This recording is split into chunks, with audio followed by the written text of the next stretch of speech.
Hey true believers, welcome back to the web.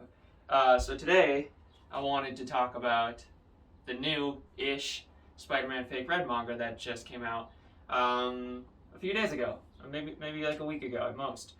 I typically don't do reviews of stories on this channel, you guys know that, but I just finished reading this. I had been dying to read this since I learned about it, and I just wanted to talk about it for a little bit with you guys because I think it's really stinking good. And recently, our Peter Parker Spider-Man stories have been pretty rough, or at the very least, very divisive.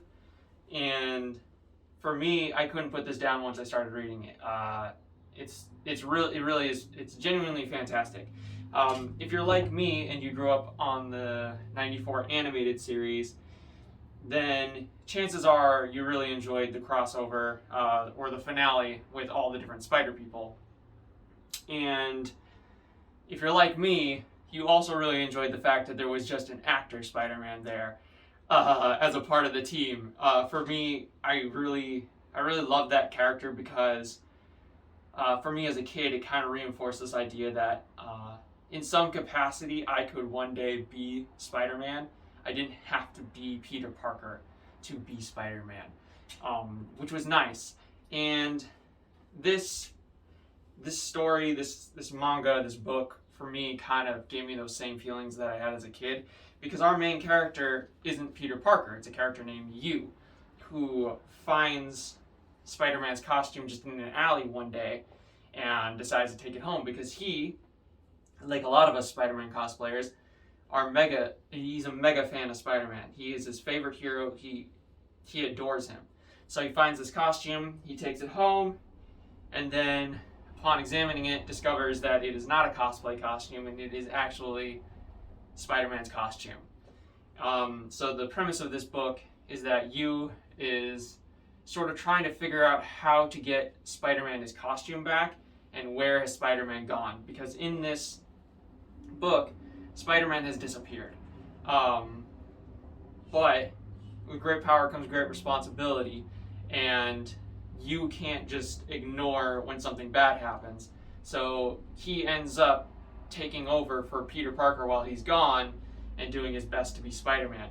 And what I love about this book is it doesn't shy away from the fact that what Spider-Man does is it's fantastical, it's pretty much impossible, but it's not necessarily impossible. A human, in theory, could be Spider-Man. There would just be a...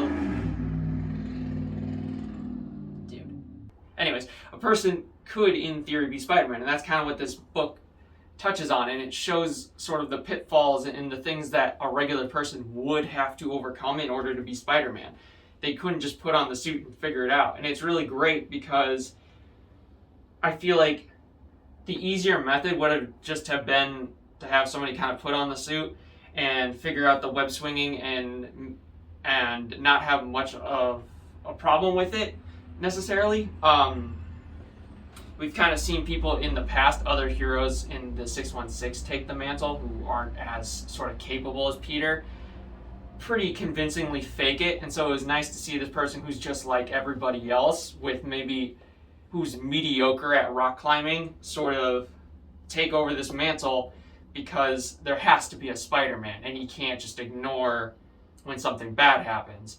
And so we see Yu do his best as a person be Spider-Man, from web swinging to scaling buildings and tackling some of Spider-Man's minor foes as well as one of the biggest baddies. Now, this doesn't take place sort of in the 616. It's kind of MCU adjacent with a bit of the 616, maybe a bit of the Ultimate Spider-Man mixed in. But it's great. It's fantastic. I really love the suit design. I intend to get this suit for myself, actually. I love it. And it's just a really great story. I don't want to really give too much away. That's the general gist of it. And yeah, if you haven't checked it out, you really should. It's awesome, you know. And after reading the Mangaverse miniseries, this was a great breath of fresh air after reading that. So if you're looking for like a proper Spider-Man manga, you should check this out. It's solid. It doesn't have a cliffhanger ending. It has a nice ending. And yeah, it's really cool seeing another version of Spider-Man that is really well thought out. The characterization even of Peter Parker is great.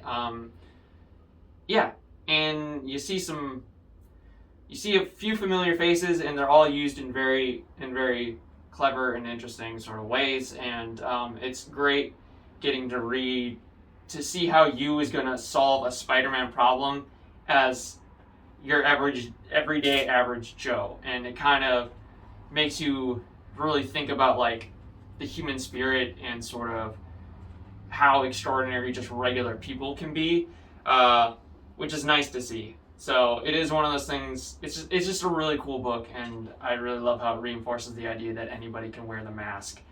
You don't have to have superpowers to do good, and you don't even necessarily have to have superpowers to be Spider-Man.